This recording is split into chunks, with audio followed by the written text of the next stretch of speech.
ಎಲ್ರಿಗೂ ನಮಸ್ಕಾರ. ಇವತ್ತು ಮತ್ತೊಂದು ಹೊಸ ಬ್ರೈಡಲ್ ವರ್ಕ್ ಡಿಸೈನ್ನ ಮುಂದೆ ತರ್ತಾ ಇದ್ದೀನಿ. ಈ ಬ್ಲೌಸ್ ವರ್ಕಲ್ಲಿ ಬ್ಯಾಕು ಫ್ರಂಟು ಸಿಂಪಲ್ ಆಗಿದೆ, ಬಟ್ ಸ್ಲೀವ್ಸು ತುಂಬ ಗ್ರ್ಯಾಂಡಾಗಿ ವರ್ಕ್ ಮಾಡಿದ್ದೀನಿ. ಅವ್ರು ಆ್ಯಕ್ಚುಲಿ ಸಿಂಪಲ್ ಅಂತ ಅಂದರು, ಬಟ್ ಸ್ಲೀವ್ಸು ಡಿಫ್ರೆಂಟಾಗಿ ಚೆನ್ನಾಗಿ ಹೈಲೈಟ್ ಆಗಲಿ ಅಂತ ಸ್ಲೀವ್ಸಿಗೆ ಫುಲ್ ವರ್ಕ್ ಮಾಡೋಕ್ಕೆ ಹೇಳಿದರು. ತುಂಬ ಚೆನ್ನಾಗಿ ಬಂದಿದೆ. ಫ್ರಂಟು ಬ್ಯಾಕು ಸ್ವಲ್ಪ ಸಿಂಪಲ್ ಆಗಿದೆ, ತುಂಬ ನೀಟಾಗಿದೆ. ಫಸ್ಟ್ ಆಫ್ ಆಲ್ ಇದು ಸಿಲ್ವರ್ ವರ್ಕಲ್ಲಿ ಮಾಡಿರೋದು ಫಸ್ಟ್ ಟೈಮ್ ನಾನು. ತುಂಬ ಚೆನ್ನಾಗಿ ಬಂದಿದೆ, ಅಷ್ಟೇ ಚೆನ್ನಾಗಿ ಬಂದಿದೆ, ಅಷ್ಟೇ ನೀಟಾಗಿ ಫಿನಿಶಿಂಗ್ ಬಂದಿದೆ. ಇದು ಆ್ಯಕ್ಚುಲಿ ಡೈಮಂಡ್ ಶೇಪಲ್ಲಿ ಇಡ್ತಿದ್ದೀನಿ, ಬ್ಯಾಕು ಅಷ್ಟೇ ಫ್ರಂಟು ಅಷ್ಟೇ. ಇದು ಯಾವ ಥರ ಮಾಡೋದು ಅಂತ ನಾನು ಈ ವಿಡಿಯೋದಲ್ಲಿ ತೋರಿಸ್ತಾ ಹೋಗ್ತಾ ಇದ್ದೀನಿ. ಫಸ್ಟು ನಾನು ಯಾವುದೇ ಒಂದು ಡಿಸೈನ್ ಹಾಕ್ಬೇಕಂದ್ರೆ ಫಸ್ಟು ಒಂದು ಔಟ್ಲೈನ್ ಹಾಕ್ಕೊಂಡು ಅದ್ರ ಮೇಲೆ ನಾನು ಒಂದು ಚೈನ್ ಸ್ಟಿಚ್ಚು, ಅದು ಸಿಲ್ವರ್ ಆಗಲಿ ಗೋಲ್ಡ್ ಆಗಲಿ ಯಾವುದಾದ್ರೂ ಒಂದು ಲೈನ್ 1 or 2 ಲೈನ್ ಹಾಕ್ತೀನಿ. ನೆಕ್ಸ್ಟು ಕಾಂಟ್ರಾಸ್ಟ್ ಬ್ಲೌಸ್ ಇದ್ದರೆ ಅದಕ್ಕೆ ಅದು ಸ್ಯಾರಿ ಕಲರ್ ಥ್ರೆಡ್ ಹಾಕ್ತೀನಿ. ಫಸ್ಟು ಸಿಲ್ವರ್ ತೊಗೊಂಡಿದ್ದೀನಿ, ಸಿಲ್ವರ್ 1 ಲೈನ್ ಹಾಕ್ತಿದ್ದೀನಿ ನೋಡಿರಿ. ಆ್ಯಕ್ಚುಲಿ ಅವ್ರೇನು ಹೇಳಿದ್ರು ಅಂದರೆ ಸಿಲ್ವರು ಸ್ಯಾರಿ ಕಲರ್ ಹಾಕಿ ಬೀಡ್ಸ್ ಜಾಸ್ತಿ ಹಾಕ್ಬೇಡ್ರಿ, ಡೈರೆಕ್ಟ್ ಡಿಸೈನ್ ಹಾಕ್ಬಿಡಿ ಅಂತ ಹೇಳಿದರು. ಅದಕ್ಕೋಸ್ಕರ ನಾನೇನು ಮಾಡಿದ್ದೀನಿ, ಫಸ್ಟು 1 ಲೈನ್ ಮಾತ್ರ ಸಿಲ್ವರ್ ಹಾಕ್ತಾಯಿದ್ದೀನಿ. 1 ಲೈನ್ ಸಿಲ್ವರ್ ಹಾಕಿ ನೆಕ್ಸ್ಟ್ ಅದ್ರ ಪಕ್ಕ ಸೀರೆ ಕಲರ್ ಯಾವುದಿರುತ್ತೋ ಅದನ್ನು ನಾನು 2 ಲೈನು ಚೈನ್ ಸ್ಟಿಚ್ ಹಾಕ್ತಾಯಿದ್ದೀನಿ. ಅದು ತುಂಬ ಚೆನ್ನಾಗಿ ನೀಟಾಗಿ ಬಂದಿದೆ ನೋಡಿ. ಎಷ್ಟು ನೀಟಾಗಿ ಬಂದಿದೆ ಅಷ್ಟು ಚೆನ್ನಾಗಿ ಬಂದಿದೆ. ವರ್ಕು ಅಷ್ಟೇ ಸೂಪರ್ ಆಗಿದೆ. ಈಗ ಲಾಸ್ಟ್ಗೆ ನಾನು ಸಿಲ್ವರ್ ಕಲರಲ್ಲಿ 1 ಲೈನು ಚೈನ್ ಸ್ಟಿಚ್ ಹಾಕಿದ್ದೀನಲ್ಲ, ಅದನ್ನ ಈಗ ಎಂಡ್ ಲಾಕ್ ಮಾಡ್ತಾಯಿದ್ದೀನಿ. ಈಗ ನೋಡಿ, ನೆಕ್ಸ್ಟ್ ನಾನು ಸೀರೆ ಕಲರು, ಇದು ನವಿ ಬ್ಲೂಗೆ ಬ್ಲೂ ಬಂದಿದೆ, ಡಿಸ್ಟೆಂಪರ್ ಕಲರ್ ಬಂದಿದೆ. Distemper colour blue colour, navy blue colour blouse, distemper colour sari ಬಂದಿದೆ. ತುಂಬ ಚೆನ್ನಾಗಿದೆ. ಇವಾಗ ಡಿಸ್ಟೆಂಪರ್ ಕಲರಿನ ಥ್ರೆಡ್ ಹಾಕ್ತಾಯಿದ್ದೀನಿ ನೋಡಿರಿ, ಚೈನ್ ಸ್ಟಿಚ್ಚು. ಸ್ಟಾರ್ಟಿಂಗು ನೀಟಾಗಿ ಚೈನ್ ಸ್ಟಿಚ್ ಹಾಕೋದು ಕಲೀರಿ, ಆವಾಗ ಅದು ಈಸಿ ಆಗುತ್ತೆ ವರ್ಕ್ ಮಾಡೋದು. ತುಂಬ ಚೆನ್ನಾಗಿ ಬಂದಿದೆ ನೋಡಿ, ಎಷ್ಟು ನೀಟಾಗಿ ಬರುತ್ತೆ ಅಂದರೆ ಅಷ್ಟು ನೀಟಾಗಿ ಬರುತ್ತೆ. ಬಟ್ ಹಾಕ್ಬೇಕಾದ್ರೆ ಪಕ್ಕನೇ ಹಾಕಿ, ಗ್ಯಾಪ್ ಕೊಡಬೇಡ್ರಿ. ಗ್ಯಾಪ್ ಕೊಟ್ಟರೆ ಆ ಬ್ಲೌಸ್ ಕಲರ್ ಹೈಲೈಟಾಗಿ ಕಾಣಿಸುತ್ತಲ್ಲ, ನೀಟಾಗಿ ಫಿನಿಶಿಂಗ್ ಇರೋಲ್ಲ. 1 ಲೈನ್ ಹಾಕ್ತೀವಿ ಅಂದರೆ ಅದರ ಲೈನ್ ಪಕ್ಕನೇ ನೀವು ನೀಟಾಗಿ ನೋಡ್ಕೊಂಡು ಹಾಕ್ಕಂತ ಬರ್ರಿ, ಅವಾಗ ಏನಾಗುತ್ತೆ ನೀಟಾಗಿ ಬಂದ್ಬಿಡುತ್ತೆ. 3 ಲೈನು ಈ ಜೆರಿ ಥ್ರೆಡ್ ಯಾವುದಾದ್ರೂ ಒಂದು ಎಳೆದು ಹಾಕಿದರೆ, ಸಿಲ್ಕ್ ಥ್ರೆಡ್ ಮಾತ್ರ 3 ಎಳೆದು ಹಾಕೋಕ್ಕಾಗುತ್ತೆ ನೋಡಿ, ಚೆನ್ನಾಗಿ ನೀಟಾಗಿ ಕಾಣಿಸುತ್ತೆ. ಅದು ಚೈನ್ ಸ್ಟಿಚಿಂಗ್ ಮಾತ್ರ 3 ಎಳೆ ತಗೋಬೇಕು. ಈಗ ಮೂಲೆ ಬರುತ್ತಲ್ಲ, ಮೂಲೆ ಬಂದಾಗ ಚೈನ್ ಮುಂದಕ್ಕೆ ಹಾಕಿ ಈ ಕಡೆ ಒಂದು ಚಿಕ್ಕ ಚೈನ್ ಹಾಕಿ ಈ ಕಡೆಯಿಂದ ಮತ್ತೆ ಕಂಟಿನ್ಯೂ ಮಾಡಬೇಕು. ಅವಾಗ ಏನಾಗುತ್ತೆ, ಕಾರ್ನರ್ ಬರುತ್ತೆ ನೋಡಿ, ಮೂಲೆ ಬರುತ್ತೆ, ಇಲ್ಲಾಂದರೆ ಬರೋದಿಲ್ಲ. ಕರು ಶೇಪ್ ಬರುತ್ತೆ, ಕರು ಶೇಪ್ ಬರಬಾರ್ದು, ಮೂಲೆ ಬರ್ಬೇಕು. ಮೂಲೆ ಬಂದರೆ ಮಾತ್ರ ಅದು ಆ ಶೇಪ್ ನೀಟಾಗಿ ಕಾಣಿಸುತ್ತೆ ನೋಡಿರಿ. ಎಷ್ಟು ನೀಟಾಗಿ ಚಿಕ್ಕ ಚೈನ್ ಹಾಕಿ, ದೊಡ್ಡ ಚೈನ್ ಹಾಕಕ್ಕೆ ಹೋಗ್ಬಿಟ್ರಿ, ದೊಡ್ಡ ಚೈನ್ ಹಾಕಿದರೆ ಲುಕ್ ಇರಲ್ಲ. ಅದಕ್ಕೋಸ್ಕರ ಚಿಕ್ಕ ಚೈನ್ ಹಾಕ್ತಾನೇ ಹೋಗಿ, ತುಂಬ ಚೆನ್ನಾಗಿ ಬರುತ್ತೆ ನೋಡಿ. ಎಷ್ಟು ನೀಟಾಗಿ ಬರ್ತಿದೆ ನೋಡಿಕೊಂಡು ನಿಧಾನಕ್ಕೆ ಎಳೆ ಮಿಸ್ ಆಗಲ್ದಂಗೆ 3 ಎಳೆನೂ ಬರ್ತಾ ಇದೆಯಾ ಇಲ್ವೋ ಅಂತ ನೋಡಿಕೊಂಡು ಹಾಕಿ.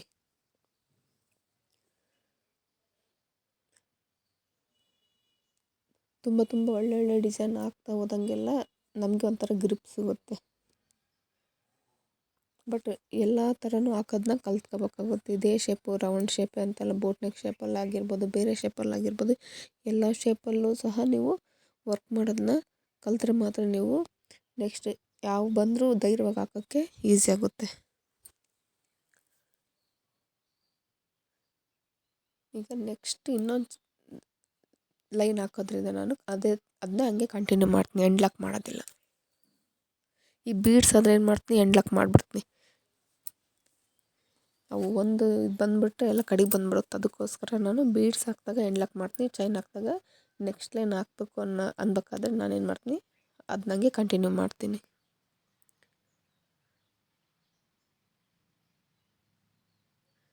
ಫಾರ್ವರ್ಡ್ ಹಾಕೋದು ಈಸಿ, ಬ್ಯಾಕ್ವರ್ಡ್ ಬರ್ಬೇಕಾದ್ರೆ ಸ್ವಲ್ಪ ಸ್ಲೋ ಆಗುತ್ತೆ ವರ್ಕು.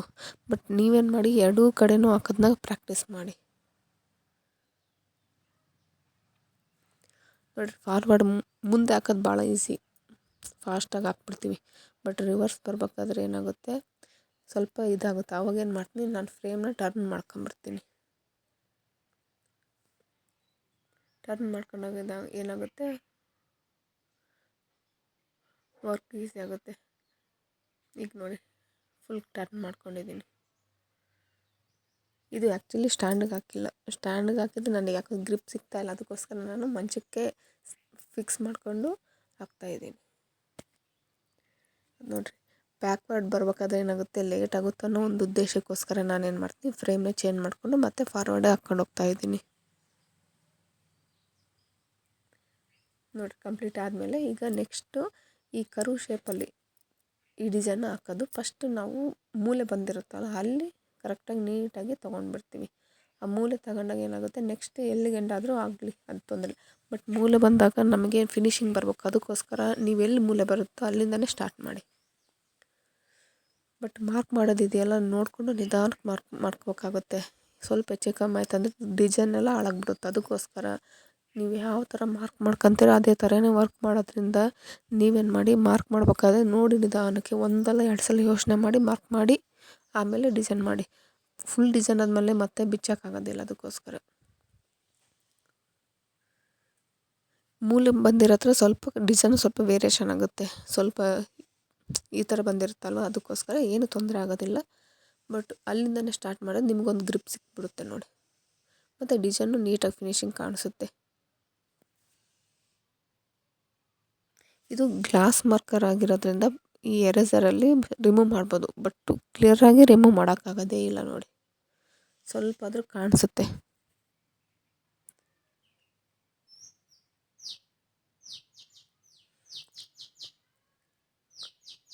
ಈ ವಿಡಿಯೋ ಮಾಡ್ಬೇಕಾದ್ರೆ ಯಾವ ಥರ ಇಟ್ಕೊಂಡು ವಿಡಿಯೋ ಮಾಡೋದಕ್ಕಂತೂ ಆಗೋದೇ ಇಲ್ಲ, ಹಂಗಾಗ್ತಿದೆ ನೋಡಿ.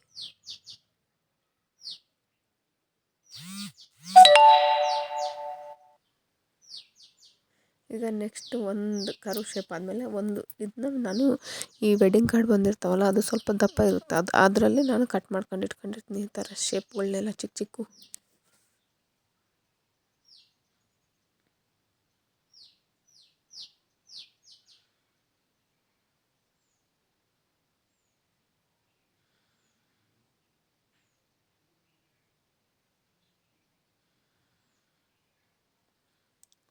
ನೋಡ್ರಿ, ಆ ಕಡೆ ಕಂಪ್ಲೀಟ್ ಆಯ್ತಲ್ವ. ಈಗ ಈ ಕಡೆಯಿಂದ ಹಾಕಂತ ಬರ್ತಿದ್ದೀನಿ.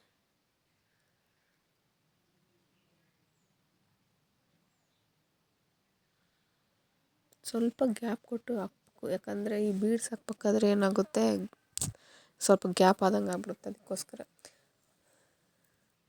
ಇಲ್ಲಿ ನಾನು sugar beads, silver colour sugar ಬೀಡ್ಸ್ನ ಬಳಸ್ತಾ ಇದ್ದೀನಿ.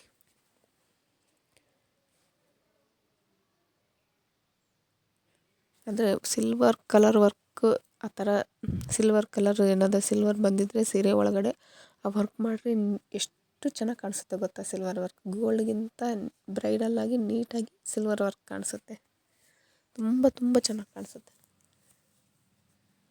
ಈಗ ಮೂಲೆ ಬಂದಾಗ ಏನು ಮಾಡ್ಬೇಕಂದ್ರೆ ಎಕ್ಸ್ಟ್ರಾ ಚೈನ್ ಹಾಕಿ ಮತ್ತೆ ಹಿಂದ್ಗಡೆಯಿಂದ ಚೈನ್ ಹಾಕಿ ಮುಂದಕ್ಕೆ ಹೋಗ್ಬೇಕು. ಅವಾಗ ಏನಾಗುತ್ತೆ, ನೀಟಾಗಿ ಬರುತ್ತೆ. ಇಲ್ಲಿ ನೋಡಿರಿ, ಈಗ ಎಕ್ಸ್ಟ್ರಾ ಚೈನ್ ಹಾಕ್ತಾಯಿದ್ದೀನಿ. ಚೈನ್ ಹಾಕಿ ಮತ್ತೆ ಹಿಂದ್ಗಡೆ ಹೋಗಿ ಮತ್ತೆ ಚೈನ್ ಹಾಕ್ಕೊಂಡು ಕಂಟಿನ್ಯೂ ಮಾಡಿ. ಅವಾಗೇನಾಗುತ್ತೆ, ಮೂಲೆ ಬರುತ್ತೆ. ಇಲ್ಲಾಂದರೆ ಬರೋಲ್ಲ, ಮೂಲೆ ಕರು ಶೇಪ್ ಬರುತ್ತೆ.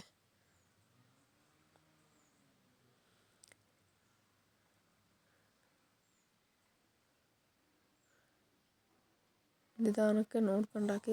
ಬೀಡ್ಸ್ ಹಾಕ್ಬೇಕಾದ್ರೆ ಸ್ವಲ್ಪ ಜಂಪ್ ಆಗೋದು ಜಾಸ್ತಿ. ಹಾಕ್ಬೇಕಾದ್ರೆ ನೋಡ್ಕೊಂಡು ನಿಧಾನಕ್ಕೆ ಅದೇ ಲೈನ್ ಮೇಲೇ ಹಾಕೋಂತ ಬರ್ರಿ.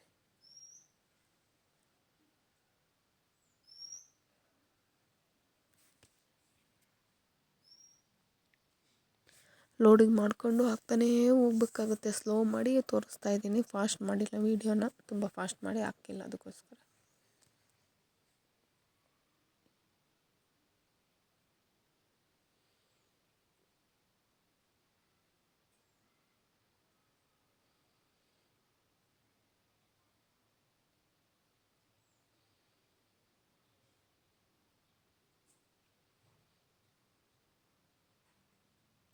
ನೋಡಿ, ಒಂಚೂರು ಹೇಳಿದ್ರೆ ಏನಾಗುತ್ತೆ, ಬೀಡ್ಸ್ ಎಲ್ಲ ಕಡೆಗೆ ಬಂದ್ಬಿಡುತ್ತೆ. ಅದಕ್ಕೋಸ್ಕರ ನೋಡಿ ನಿಧಾನಕ್ಕೆ ಹಾಕ್ಕೊಳ್ಳಿ.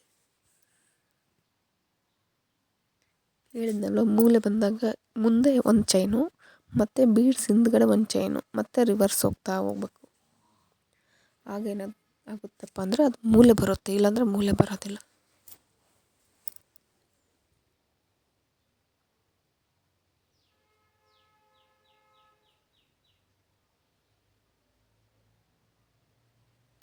ಡಿಸೈನ್ ಮಾತ್ರ ತುಂಬ ಚೆನ್ನಾಗಿ ಬಂದಿದೆ, ಅಷ್ಟೇ ನೀಟಾಗಿ ಬಂದಿದೆ ನೋಡಿ.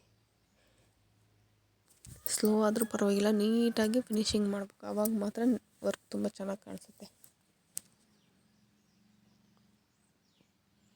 ಇದು ಆ್ಯಕ್ಚುಲಿ ಫುಲ್ ಬ್ಲೌಸ್ ಹಾಕಿರೋದ್ರಿಂದ ನಾನೇನು ಮಾಡ್ತಿದ್ದೀನಿ, 2 ಭಾಗ ಮಾಡಿದ್ದೀನಿ ಈ ವಿಡಿಯೋನ. ಭಾಗ 1 ಭಾಗ 2. ಈಗ ಫಸ್ಟ್ ಹಾಫಲ್ಲಿ ಅರ್ಧ ಹಾಕ್ತೀನಿ, ಮತ್ತು ನೆಕ್ಸ್ಟ್ ಹಾಫಲ್ಲಿ ಇನ್ನು ಅರ್ಧ ಉಳಿದಿದ್ದು ಕಂಪ್ಲೀಟ್ ಮಾಡಿ ಹಾಕ್ಬಿಡ್ತೀನಿ. ಕಂಪ್ಲೀಟಾಗಿ ಹಾಕೋಕ್ಕಾಗಲ್ಲ, ಅಷ್ಟು ಅಂದರೆ ಸ್ಲೋ ವೀಡಿಯೋನ ಫಾಸ್ಟ್ ಮಾಡಿ ಹಾಕಿಲ್ಲಲ್ವ, ಅದಕ್ಕೋಸ್ಕರ ಸ್ಲೋ ಮಾಡಿರೋದ್ರಿಂದ ಏನು ಮಾಡಬೇಕು, 2 ಭಾಗ ಮಾಡಿ ಹಾಕ್ತಾಯಿದ್ದೀನಿ. ಅಲ್ಲಿ ಮಧ್ಯದಲ್ಲಿ ಎಗರಿಸಿದ್ದೀನಿ ನೋಡಿ. ಈಗ ಕರು ಶೇಪಲ್ಲಿರ್ತಕ್ಕಂಥ ಬೀಡ್ಸ್ ಹಾಕಿದ್ಮೇಲೆ ಆ ಲೈನು ಮತ್ತು ಈ ಕರು ಶೇಪ್ ಬೀಡ್ಸ್ ಮತ್ತು ಗ್ಯಾಪ್ ಆಗಿರೋದ್ರಿಂದ ನಾನೇನು ಮಾಡ್ತೀನಿ, 3 mm ಬೀಡ್ಸ್ನ ಹಾಕ್ತಾಯಿದ್ದೀನಿ ಒಂದು ಲೈನು. 3 mm ಬೀಡ್ಸ್ ಆಗಿರೋದ್ರಿಂದ ನಾವೇನು ಮಾಡಬೇಕು, 1 ಆರ 2 ಹಾಕ್ಬೇಕು ಬೀಡ್ಸ್ನ. 1 ಬೀಡಿಗೆ ಲಾಕ್ ಮಾಡಬೇಕು, 2 ಬೀಡಿಗೂ ಲಾಕ್ ಮಾಡ್ಬೋದು. 3 ಬೀಡ್ಸ್ಗೆ ಲಾಕ್ ಮಾಡಬೇಡಿ. ಮತ್ತು ಅದು ಸೆಂಟ್ರಲ್ಲಿರೋ ಬೀಡ್ ಏನಾಗುತ್ತೆ, ಮೇಲಕ್ಕೆ ಬಂದಂಗೆ ಕಾಣಿಸುತ್ತೆ, ಸ್ಟಿಫಾಗಿ ಕೂರೋದಿಲ್ಲ. ಅದಕ್ಕೋಸ್ಕರ 1 ಹಾಕಿದ್ರೂ ನಡೆಯುತ್ತೆ, ಅಥವಾ 2 ಹಾಕಿದ್ರೂ ನಡೆಯುತ್ತೆ. 3 ಮಾತ್ರ ಹಾಕೋಕೆ ಹೋಗ್ಬೇಡಿ. ಜಾಸ್ತಿ ಆದಂಗೆಲ್ಲ ಏನಾಗುತ್ತೆ, ಅದು ಎಂಡಲ್ಲಿರ್ತಕ್ಕಂಥ ಬಿಟ್ಟು ಮಧ್ಯದಲ್ಲಿರೋವು ಎದ್ದೇಳೋ ಥರ ಕಾಣಿಸುತ್ತೆ. ಅದಕ್ಕೋಸ್ಕರ ಸ್ಟಿಫ್ ಆಗಿರೋದಿಲ್ಲ. ನೀವೇನು ಮಾಡಿ 1 ಅಥವಾ 3 2 ಹಾಕಿ ಲಾಕ್ ಮಾಡೋದು ಕಲ್ತ್ಕೊಳ್ರಿ, ಆವಾಗ ನೀಟಾಗಿ ಕಾಣಿಸುತ್ತೆ. ಈಗ ನಾನು ಅದ್ರ ಮಧ್ಯದಲ್ಲಿ ಗ್ಯಾಪ್ ಇರೋದ್ರಿಂದ ಇದನ್ನ ಕವರ್ ಮಾಡ್ತಾಯಿದ್ದೀನಿ, ಬಟ್ ತುಂಬ ಚೆನ್ನಾಗಿ ಕಾಣಿಸುತ್ತೆ ನೋಡಿ. ಈ ವಿಡಿಯೋ ಮಾಡ್ಬೇಕಾದ್ರೆ ಹಾಕ್ಬೇಕಾದ್ರೆ ಏನಾಗ್ತಿರುತ್ತೆ, ಈ ಮಧ್ಯದಲ್ಲಿ ಇದಾಗ್ತಾ ಇರುತ್ತೆ, ಹಂಗೆ ಕಂಟಿನ್ಯೂ ಮಾಡಿ ಹಾಕ್ತಾಯಿದೆ. ಬಟ್ ಲೋಡಿಂಗ್ ಮಾಡ್ಕೊಳ್ಳೋದು ತುಂಬ ಈಸಿ. ಇದು ಥ್ರೆಡ್ಡಲ್ಲಿ ಇರ್ತಾವಲ್ವ, ಹಾಗಾಗಿ ಡೈರೆಕ್ಟಾಗಿ ನೀಲ್ ಥ್ರೆಡ್ ಒಳಗಡೆ ಇಟ್ಟು ಇದು ಮಾಡ್ಕೋಬೋದು. ಇಲ್ಲಿ ನೋಡಿ, ಕರು ಶೇಪ್ ಕಾರ್ನರ್ ಬಂದಿದೆಯಲ್ವ, ಕಾರ್ನರ್ ಬಂದಾಗ 1 ಬೀಡ್ ಹಾಕಿ ಚೈನ್ನ ತೊಗೊಂಡು ಮತ್ತೆ ಯಾವ ಡೈರೆಕ್ಷನಲ್ಲಿ ಹೋಗ್ಬೇಕೋ ಆ ಡೈರೆಕ್ಷನ್ ಮತ್ತೆ ಚೈನ್ ಹಾಕ್ತೀನಿ ನೋಡಿ. 1 ಬೀಡು ಮುಂದಕ್ಕೆ ಬರಬೇಕು, ಈ ಥರ 1 ಬೀಡ್ ಮುಂದಕ್ಕೆ ಬಂದು ಚೈನ್ ಹಾಕಿ ಮತ್ತೆ ರಿವರ್ಸ್ ಯಾವ ಡೈರೆಕ್ಷನಲ್ಲಿ ಹೋಗ್ಬೇಕೋ ಆ ಡೈರೆಕ್ಷನಲ್ಲಿ 1 ಚೈನ್ ಹಾಕಿ ನೆಕ್ಸ್ಟ್ ಬೀಡ್ಸ್ನ ಹಾಕ್ತಾ ಕಂಟಿನ್ಯೂ ಮಾಡಬೇಕು.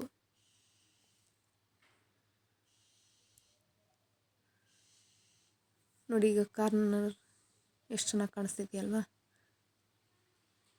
ಹಾಕ್ಬೇಕಾದ್ರೆ ಯಾವ ಶೇಪಲ್ಲಿ ಹಾಕಿದರೆ ನೀಟಾಗಿ ಸ್ಟಿಫಾಗಿ ಕೂರುತ್ತೆ ಅಂತ ನೋಡಿಕೊಂಡು ಹಾಕಿದ್ಮೇಲೆ ಮತ್ತೆ ಹಂಗೆ ಹಾಕ್ಬೇಕಾಗಿತ್ತು ಹಿಂಗೆ ಹಾಕ್ಬೇಕಾಗಿತ್ತು ಅಂದ್ಕೊಳಕ್ಕೆ ಹೋಗ್ಬೇಡ್ರಿ. ಅಂದರೆ ನಾವು ಹಾಕ್ಬೇಕಾದ್ರೆ ಮಿಸ್ ಆಯ್ತು ಅಂದರೂ ಬಿಚ್ಚಿ ಹಾಕಿ, ಹಾಕಿದ್ದೀವಲ್ಲ ನಡೆಯುತ್ತೆ ಅಂತ ಮಾತ್ರ ಬಿಡೋಕ್ಕೆ ಹೋಗ್ಬೇಡ್ರಿ. ನೀಟಾಗಿರೋದಿಲ್ಲ, ಫಿನಿಶಿಂಗ್ ನೀಟಾಗಿ ಬಂದಂಗೆಲ್ಲ ನಮ್ಗೆ ಆರ್ಡ್ರ್ ಚೆನ್ನಾಗಿ ಬರುತ್ತೆ. ಅದಕ್ಕೋಸ್ಕರ ಯಾವುದೋ ಒಂದು ಕೆಲಸನೇ ನೀಟಾಗಿ ಫಿನಿಶ್ ಮಾಡಿಬಿಡಿ. ನೋಡಿ, ಕಾರ್ನರ್ ಎಷ್ಟು ನೀಟಾಗಿ ಬಂದಿದೆ, ಥ್ರೆಡ್ಡಿಂದ ಆಗಿರ್ಬೋದು, ಬೀಡ್ಸಿಂದ ಆಗಿರ್ಬೋದು, ಹಾಕೋದ್ರ ಮೇಲೆ ಡಿಪೆಂಡ್ ಆಗುತ್ತೆ ನೋಡಿ. ನೀಟಾಗಿ ಹಾಕಿ. ಬಟ್ ನಾನು ಪೂರ್ತಿ ಕಲ್ತಿದ್ದೀನಿ ಅಂತ ಹೇಳ್ತಿಲ್ಲ, ನಾನು ಕಲಿತಾ ಇದ್ದೀನಿ. ಕಲಿತಾ ಆಗ್ತಾ ತೋರಿಸ್ತಾ ಇದ್ದೀನಿ ನೋಡಿ. ಪ್ರತಿಯೊಂದನ್ನು ನಾವು ಆಗ್ತಾ ಇದ್ದಂಗೆಲ್ಲ ನಾವು ಹೊಸದು ಕಲಿತಾ ಹೋಗ್ತೀವಿ. ಅದಕ್ಕೋಸ್ಕರ ಯಾವಾಗಲೂ ಆಗ್ತಾನೇ ಇರಬೇಕು, ಆವಾಗಾದರೆ ನಾವು ಪರ್ಫೆಕ್ಟಾಗಿ ಕಲಿಯೋಕ್ಕಾಗುತ್ತೆ. 1 ಲೈನ್ ಮಾತ್ರ ನಾನು 3 mm ಬೀಡ್ಸ ಹಾಕ್ತಾಯಿದ್ದೀನಿ ನೋಡಿ, ಅಲ್ಲಿಗೆ ಗ್ಯಾಪ್ ಕವರ್ ಆಗುತ್ತೆ. ಈ ಥರ ಮಿಸ್ಸಾಗಿ ಏನಾದರೂ ಆಯಿತು ಅಂದರೆ ಮತ್ತೆ ಬಿಚ್ಚೋಕ್ಕೆ ಹೋಗ್ಬೇಡಿ. ಅದ್ರ ಮಧ್ಯದಲ್ಲಿ ಏನು ನಾವು ಫಿಕ್ಸ್ ಮಾಡ್ಬೋದು ಅಂತ ಯೋಚನೆ ಮಾಡಿ ಮುಂದುವರಿಸಿ. ಮತ್ತೆ ಬಿಚ್ಚೋದು ಹಾಕೋದು ಅದೇ ಕೆಲಸ ಆಗ್ಬಿಡುತ್ತೆ. ಅದಕ್ಕೋಸ್ಕರ ಮಧ್ಯದಲ್ಲಿ ಈ ಥರ ನಾನು 3 mm ಬೀಡ್ಸ್ ಹಾಕ್ತೆ. ಇನ್ನೂ ಸ್ವಲ್ಪ ಗ್ಯಾಪ್ ಇದ್ದಿದ್ದರೆ ಚೈನ್ ಸ್ಟಿಚ್ಚು ಅಥವಾ ಶುಗರ್ ಬೀಡ್ಸು 1 ಲೈನ್ ಹಾಕ್ಬೋದಾಗಿತ್ತು. ನಾನು ಈ 3 mm ಬೀಡ್ಸ್ ಕಂಪ್ಲೀಟ್ ಮಾಡಿ ಈ ವಿಡಿಯೋನ ಎಂಡ್ ಮಾಡ್ತೀನಿ. ನೆಕ್ಸ್ಟ್ ಕಂಟಿನ್ಯೂಯಸ್ನ ನೆಕ್ಸ್ಟ್ ಪಾರ್ಟಲ್ಲಿ ಹಾಕ್ತೀನಿ ನೋಡಿ. ಈ ವಿಡಿಯೋ ಇಷ್ಟ ಆದರೆ ಲೈಕ್ ಮಾಡಿ, ಶೇರ್ ಮಾಡಿ, ಸಬ್ಸ್ಕ್ರೈಬ್ ಮಾಡಿ. ಧನ್ಯವಾದಗಳು.